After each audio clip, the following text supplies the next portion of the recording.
சென்னையிலிருந்து பெங்களூர் செல்லக்கூடிய நெடுஞ்சாலையில் பயணப்பட்டிருந்தால் பாலாறை நீங்கள் பார்ப்பீர்கள். பல இடங்களிலும் பாலாறை நீங்கள் தரிசிக்கலாம்.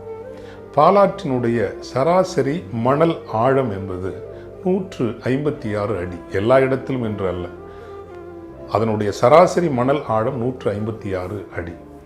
156 அடி மணல் படிய வேண்டுமென்றால் அந்த நதி எத்தனை லட்சம் ஆண்டுகள் பாய்ந்திருக்க வேண்டும் இல்லையா?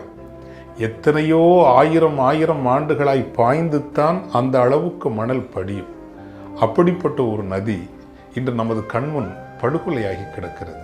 கிராமப்புறத்தில் ஒரு நாள் 55 லிட்டர் சராசரியாக போதும் என்றால் நகர்ப்புற வாழ்வுக்கு குறைந்தபட்சம் 155 லிட்டர் தண்ணி தேவைப்படுகின்ற போது நாளைய நம் தலைமுறை என்பது பெரும் தண்ணீர் நெருக்கடியை எதிர்கொள்ளும். இன்னொன்றையும் நினைவில் கொள்ளுங்கள் நண்பர்களே, நாம் இன்று சுரண்டி எடுத்து கொண்டிருப்பது பூமி தாயினுடைய அடிமடியில் இருக்கக்கூடிய இரத்தத்தை தான் ஆழ்துளை கிணறுகள் என்று இட்டு உறிஞ்சி கொண்டிருக்கின்றோம். ஒன்றை நினைவில் கொள்ளுங்கள், 100-150 அடி வரை இருக்கக்கூடிய அந்த நீர் களஞ்சியங்களைத்தான் மீண்டும் நாம் நிரப்ப முடியுமே தவிர 1000 அடி 2000 அடி என்று சென்று அன்னை பூமியினுடைய அந்த அடிமடியை உறிஞ்சுகின்ற நீரை ஒருபோதும் நம்மால் மீண்டும் நிரப்ப முடியாது.